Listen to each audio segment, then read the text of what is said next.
Coming up on today's Locked On Mavs, we have the book club, Isaac's book club, on Thursday, launching today. We're talking about Moody Madness. We're talking about the 80s. We're talking about the 3Js and everything from Tim Cato's book on 100 things Mavs fans should know and do before they die. Coming up next on Locked On Mavs. Doncic, and this is Locked On Mavericks podcast. Hey, Dallas Mavericks are NBA champions. Bang! Bang! It's good! And the Mavericks have won the game! If you don't believe, you shouldn't be here.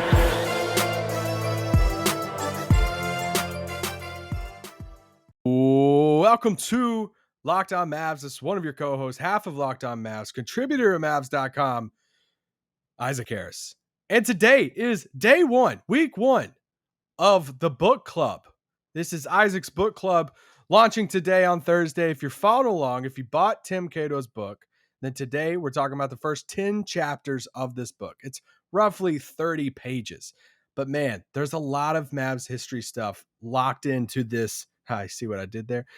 Into these 30 pages of this book. And basically this is, this was the reason behind this of like, hey, this is the low point of the offseason, the month of August, first part of September.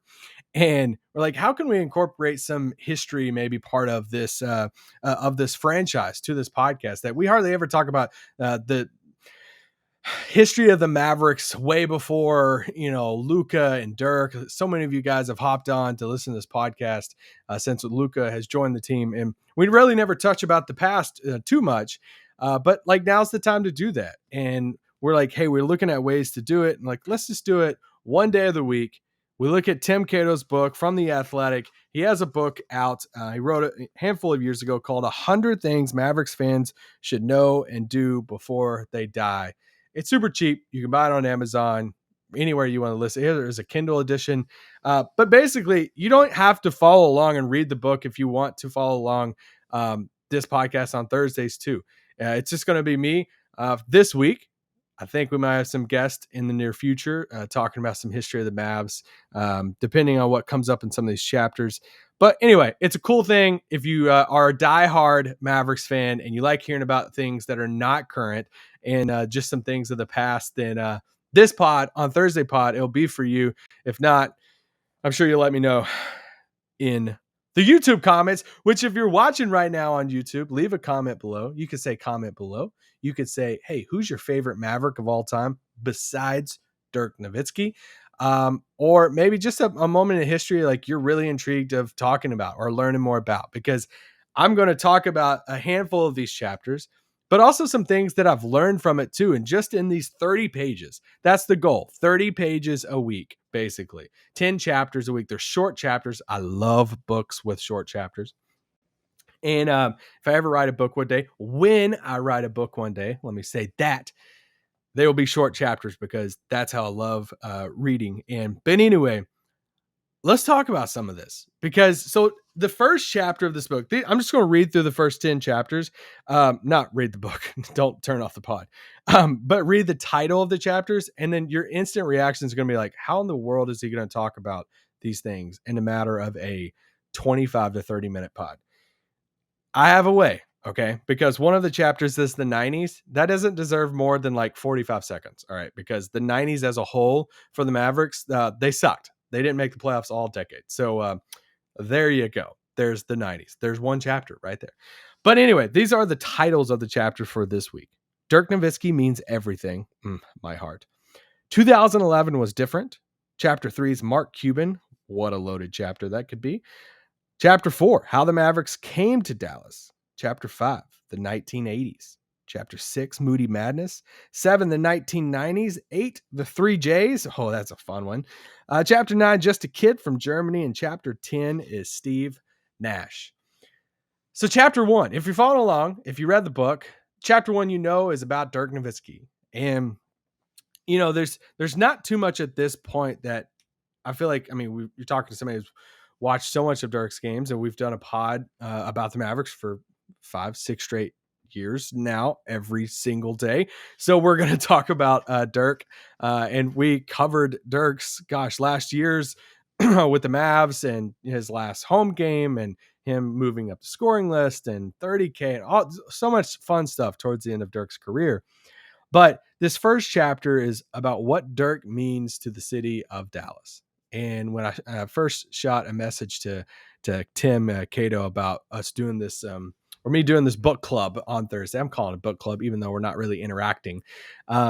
He told me, he's like, the first chapter, he texted, he said one of the first chapters is one of his favorite chapters that he spent a lot of time on. And it's really hard to capture what Dirk means to the city of Dallas and just what he means to the NBA. And this is what that chapter is about, that you're looking at this like global icon. You're looking at this one of the best people to ever play the game of basketball.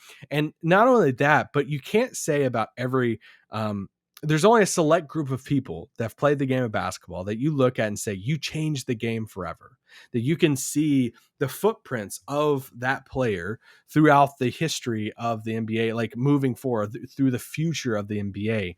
And Dirk's one of those dudes of what he did at his size in the NBA and through his stretch there, especially at his peak and winning the title in 2011. But there was a few sentences in there that Cato put that, the Mavs have played more seasons with Dirk Nowitzki. This is back in 2017 that this book came out. The Mavs have played more seasons with Dirk than without. That's just wild to think about when the Mavs came to be in 1980, and that they had more seasons with Dirk Nowitzki suiting up for them than not. And that just shows you just what he means to this franchise. And also, if you live in Dallas, then the championship, the ring drought that you've been in. If you're a Rangers fan, a Cowboys fan, bless your soul, a Stars fan, and then he put this line in there. He's like, since the turn of the century, the Dallas Mavericks are the only sports team to win a title here in Dallas, and that means something. That holds a lot of weight, especially for Dirk and what he means to the city. So anyway, great first chapter by Tim Cato. Chapter 2. Whew.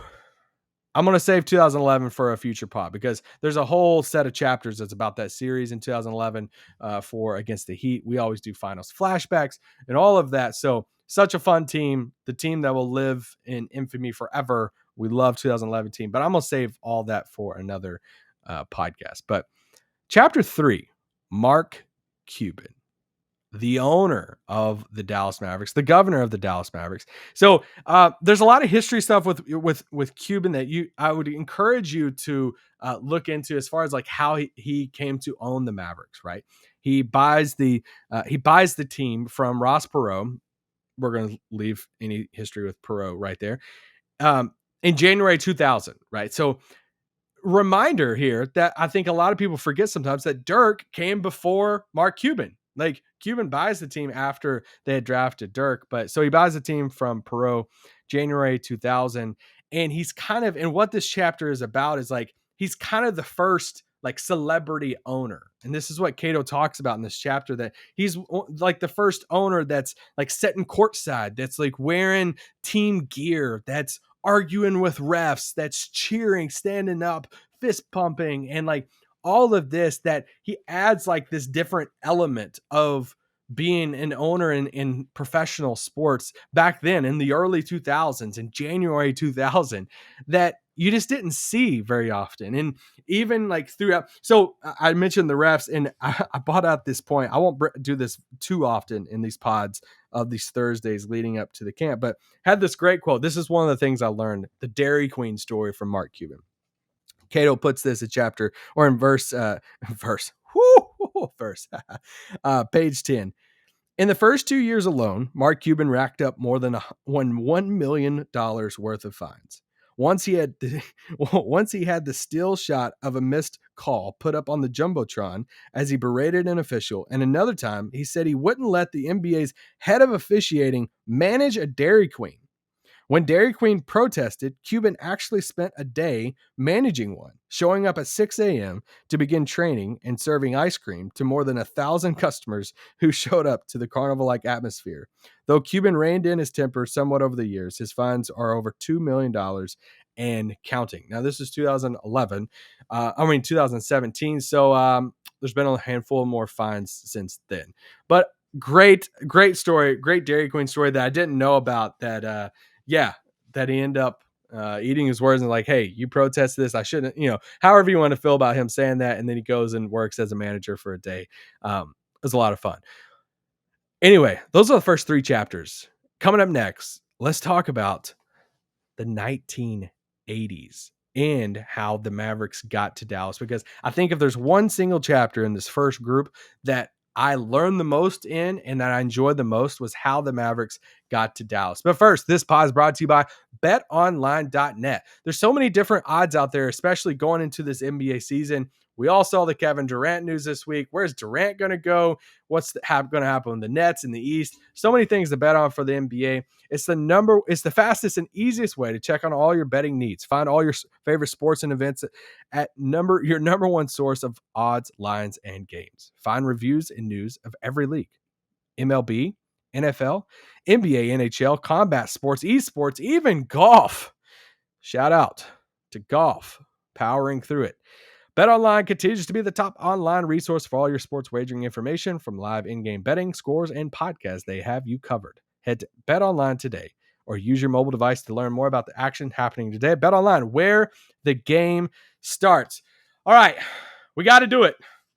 We got to talk about my single favorite chapter in this entire it could be my single favorite chapter of this entire book, how the Mavericks got to Dallas. There's so many things about this that I just want you, if there's one chapter that I say, go back and read this. It's on page 12.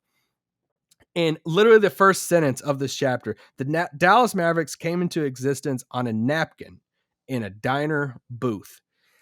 And it's the whole story about how Don Carter and how they bought the team, how the league came into, how the Mavericks came into existence, really, how, Don Carter wrote a $100,000 check giving him exclusive rights to expand to Dallas, for an expansion team. There's so many things like back and forth about this chapter, about how hard it was to get a team to Dallas, how the owners had to, basically vote for the Mavericks to come to Dallas and for them to have a team. And then it just didn't, it says here on page 13, it says, at the 1980 All-Star game, 2 years after Carter and Sanju had started their quest, 7 teams voted against Dallas receiving an expansion team. It was enough to block the move. But they didn't stop from there. And I thought one of the cool things about this story is we see the old hat, right? The old cowboy hat that's in the Mavericks logo. And we immediately think of Don Carter. And he first owner, governor of the team, all of that. But the reasoning behind him he didn't even grow up a basketball fan. His wife was a basketball player, was the biggest basketball fan. And I thought that was really cool hearing about Linda. And just that story says on page 13, Don Carter wasn't exactly a basketball fan, Cato writes. In fact, he had never even attended an NBA game before beginning his fight for a franchise. But the multimillionaire's wife, Linda, grew up playing the sport, and she convinced him that Dallas deserved a professional basketball team. And it's like, all right, in Linda, we can think. In Linda Carter, we can think for the Mavericks being in Dallas. But there's so many things about this chapter about just them becoming an expansion team in 1980, them not getting the first overall pick because they changed some rules, so they end up getting the 11th overall pick in that draft. And it's just, there's so many fascinating things about it, because they're not even technically the first professional basketball team to be in Dallas. As you can read more about in this chapter, there's a little small section about the other team in Dallas. And Ben, I literally could, there's so many notes I have about this chapter. It's incredible. So go back, read that, because it sets up for them to have the 11th overall pick in the 1980s. And these are the first 3 picks in Dallas franchise history. You ready for this? You remember, expansion team. All right. The Mavericks' first pick in the 1980 NBA draft, picking 11th overall instead of first, was Kiki Vanderway, who refused to play for the Mavericks until he was traded in December. The team's second selection, Roosevelt Bowie, never played a season in the NBA, while their third-round pick, Dave Britton, only played 1. And it wasn't with Dallas. talking about a heck of a first draft for an expansion team. You basically didn't get anything out of your draft picks as an expansion team. So some of the descriptions from, head coach here, Dick Motta was the first head coach of franchise history. They literally won 15 games overall. You think some of these games or some of these seasons are bad? Try winning 15 games in a season. They get the top overall pick. And then it arguably sets up for the best draft in franchise history. Maybe. I mean, you could maybe talk about Luka, Jalen Brunson, but that next draft, they take Mark Aguirre first. With another top 10 selection, they take Rolando Blackburn. With a second round pick, they take Jay Vincent. Jay Vincent, their second round pick, ended up leading the team in scoring that next season. And it's like, what a heck of a draft. You get Mark Aguirre, Rowe, and Jay Vincent in the same draft. That's when they started getting better. Then they eventually drafted Derek Harper. Shout out to Harp, who's on the broadcast. And all, like, now you're having some fun, right? The 1980s Mavericks are some fun teams to look back on. If you're a diehard Mavericks fan, that's probably the only people listen to this podcast at this point. Then you're like, man, those 80s were a lot of fun to look back on. I wish that we could really do some deep dives of the Harper, Aguirre, Rolando Blackman days, Brad Davis days, Jay Vincent days. That was their first winning season, and they had their first All-Star. Mark Aguirre averaged almost 30 points a game. Like, Mark Aguirre is really dang good. Go back and look at some of his stuff. They make the playoffs. They made the playoffs for 5 straight years. 5 straight years in the 80s. Big deal. That is a big deal. I'm not saying like big deal. Sarcasm. Other players, they get Detlef in there. They get Sam Perkins. They get James Donaldson, a big time rebounder guy. Like, you start looking at some of the all time stats for the Mavericks. 1980s were a lot of blasts. Roy Tarpley is in there too, drafted in 1986. He was, man, so dang good. Like, I feel like you could almost do a Tarpley podcast, one day, a whole episode on him about how good he was. But as many of you know, he had a lot of off the court issues, and he eventually gets banned in 1995, banned from the NBA because of those issues. But the 1980s, man, they were so much fun, and it sets up for another chapter in here because we're going to move past the 90s in the third segment. But it sets up for a chapter on Moody Madness, and this is one of those, man, those days in franchise history. Every franchise, I feel like, has those moments, right? Like, we always talk about 2011, and we talk about that Lakers series. We talk about that OKC series. Talk about the Miami Heat series in the finals, and there's different series that we go back and look on, even like Dirk against KG some of those years, and like, there's so many of them, right? When you go back and look at Moody Madness and just everything that happened at that game in 1984, literally the first sentence on page 19 of this book says, "No Mavericks game has stood the test of time quite like the one played in 1984."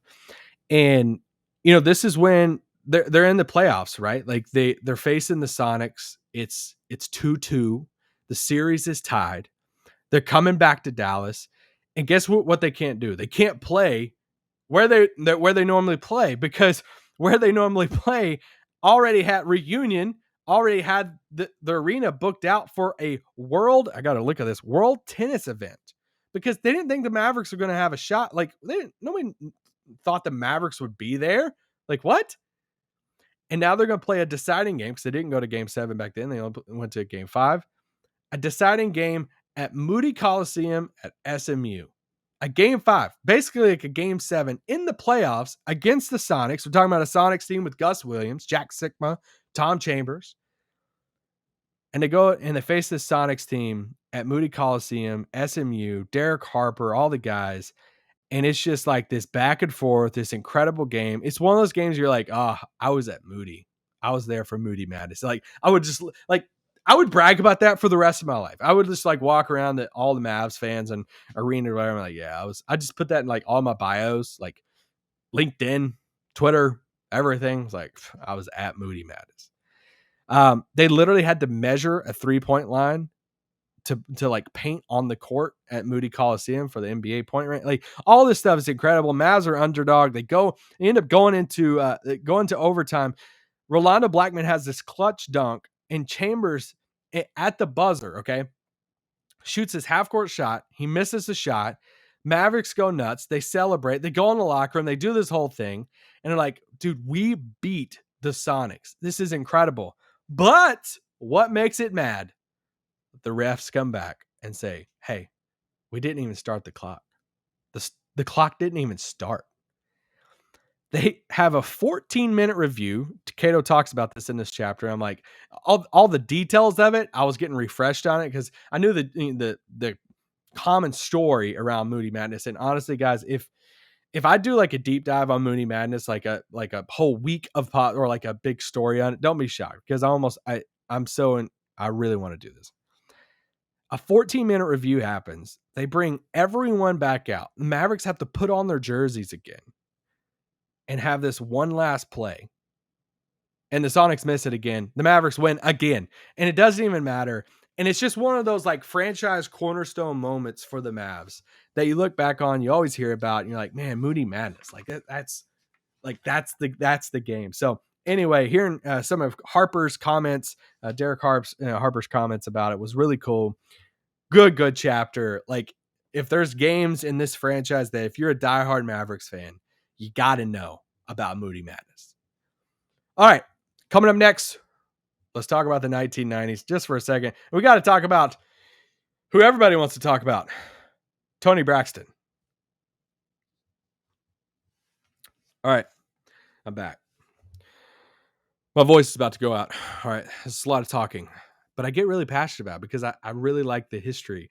I love looking back at some of the history of this because so much as we talk about the future. But I think a lot of us are like new Mavs fans. A lot of you guys just came on board, when Luka past handful of years, and just to hear about some of the past of this Mavs team, because it's like, hey, yeah, we won our only title in 2011. What about who cares about before that? It's like, no. Let's look at some of the key moments in history. 1990s. Yeah, that's it. We could move past the 90s. No, realistically, they didn't hit the playoffs for 10 more years after that, right? They trade off Rolando Blackman, they trade off Derek Harper, some injuries and stuff to Aguirre, and that run there doesn't last, into the 90s. And I think the last time they made the playoffs was 89 and 90. And they go on this drought there, and this next chapter is about the 3 J's, but Fat Lever is on the team. He's I don't want to say like a key part of the 90s, but look at some of his tenure in Dallas. But it gets us to the 3 J's. Okay, so chapter 7 is about the 90s. Also, a reminder: this book isn't in chronological order, so don't think that hey, we're just covering all this stuff right now. There's nothing. It bounces around a little bit, but 1992. And 1993, they have the 4th overall pick in the draft, both years. They take Jim Jackson, they take Jamal Mashburn out of Kentucky. And then that next year, with the 2nd overall pick, they take a player by the name of Jason Kidd, who's now the head coach of the Dallas Mavericks. And they form the 3 J's. Now, this is one of these what ifs, okay? I literally wrote down in my notes, I'm like, this is a huge what if in Mavs history. Like, what if this core, what if this trio happened today?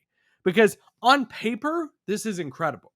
On paper, you're getting this point guard, playmaker, floor general in Jason Kidd that can like run the whole system, right? He can run the whole offense. You get him 2nd overall pick in the draft, and now you got these wings around him. You have Jim Jackson, you have Jamal Mashburn. It's like, this is it. Like, put this in today's game, and like you're forming like a big 3 right now. And it's just crazy to look back on. I was just looking back at some of their seasons, just how much it just didn't work. And I joked about talking about Tony Braxton, but there's the whole rumor. You can go find it yourself. I'm not going to dive into it. About their off the court interest. Let's just say their interest in some people off the court. If it was a Venn diagram, that it would overlap a little bit. I feel like that's the best way I can, talk about that. But there's some, rumors around that. Did that break up these guys? Did that cause the bad chemistry? They didn't have the good chemistry, even to the point that, they rolled through coaches. It's wild how, not that we needed this reminder again, because we've seen this over and over again. Super team. This isn't a super team. I don't want to hype it up that much, that this isn't a Kevin Durant, Kyrie Irving, James Harden type of thing. But they're high draft picks. You're looking at 3 top 5 draft picks over the course of 3 years. Like, you don't even I don't know how you would comprehend that right now, of 3 top 5 draft picks in 3 straight years. And on paper, they're a perfect fit. And then it just flames out and you don't even make the playoffs. Like, that's just wild to think about. And eventually they get a new coach in there, and then they just come in, and they hired Don Nelson to be the team's new general manager, and they just come in and they start cleaning the house. They start trading everybody. They trade literally all 3 of them. Just look up the Tony Braxton story. There you go. That's that. Moving on to chapter 9 before we get to verse 10. Guys, this is hard for me. I'm saying verse 10, but chapter 9, just a kid from Germany, another Dirk stuff. It's about Dirk's early days. I'm saving some of the stuff to talk about Dirk, and it's just all the stuff, the Nike hoops. There's so much stuff with Dirk's early days that it could go on for a whole pod. But for the last part of this, let's talk about Steve Nash. Shout out to Steve Nash and his time in Brooklyn right now. Man, I don't even know if is he looking at this situation in Brooklyn saying, thank God it's coming to an end, that if it looks like he's going to stay in his job, they can just have some like a normal team, and it's not, there's no drama around it and all of that. But anyway, Steve Nash. The first picture we see of Steve Nash with the Mavericks is draft night, Dirk's draft night, right? They make the trade for, the pick with Milwaukee. They get Dirk Nowitzki. They also make the trade for Steve Nash, and we see this iconic picture with Dirk, Nash, the highlights, the blonde hair, the old jerseys. It's a picture that we'll always remember with the Mavericks. And it's these early days. You have Steve Nash. He's in Phoenix. He'd been in Phoenix for a few years. He stuck behind Jason Kidd. He stuck behind Kevin Johnson. And Phoenix, they liked him. It's just he was stuck behind these really good other point guards. So Dallas swoops in. They make the trade for him. And he instantly becomes, one of Dirk's best friends, right? Like, he is, we've heard all the stories about them kind of growing up a little bit together in Dallas, and the late night workouts at the practice facility, the late night non-workouts in Uptown. I guess workouts in different ways, but just their bond together, I think it was really cool to see about the early days in Dallas. And that lasted for 6 seasons, and it leads into the first heartbreak, frustrating story of, if you want to talk about for a lot of us, of Cuban lets him walk, right? He makes a couple all-star teams, but Cuban has been very vocal about this, that this was the biggest regret for him throughout the years about running this team, was letting Steve Nash walk. And they looked at it and they said, hey, there were some health concerns. Cato talks about in this chapter just the shock around the team. Even going to practice, I think he had some quotes from Jeff Skin Wade, Sarah Melton, who used to work for PR for the Mavs, and just the shock around the team that, Nash was so vital to this franchise. He was so close with Dirk that going into this offseason, he was going to be a free agent. And then I think it was day 1, he signs with the Suns. And it's like, wow, he's just gone. And, there was a chance for Dallas to match it. There was a chance for Cuban to match it, and he chose not to. And that's one of the biggest regrets, he's said, because he didn't match that offer. Nash obviously goes to Phoenix. He wins 2 MVPs. He never makes he never wins a ring. He never makes the finals and all of that, but he does win 2 MVPs, and he is really good. And it's one of, if not the biggest, what if in franchise history, of what if Steve Nash stayed in Dallas. Would him and Dirk have a ring, or rings plural? Would Steve Nash hit his peak Steve Nash playing in Dallas? I think he would. What would it be like for Dirk having Nash all those years? There's so many what ifs to that. Is there a weird similarity about seeing Dirk and Nash on Dirk's draft night and seeing Dirk and Nash together holding up their jerseys and looking how young they are? And then you look over and you see Luka and Brunson on their draft night and how young they were. And just the similarities between those two situations. Even the same number, Brunson, Steve Nash. We've seen that a lot. But anyway, not to end the pod on a bad note. Those are the first 10 chapters of this book. I realize this podcast format is not for everybody, a book club. If you're reading the first 10 chapters and you're looking through the 80s and Moody Madness, and if you're like, hey, I'm just a Luka fan, I don't give a crap about the history of this franchise, then this pod isn't, the Thursdays isn't for you possibly. But we do talk about some things coming up, some other chapters coming up. This next section is chapters 11 through 20. These are some subjects that we could be looking at or could.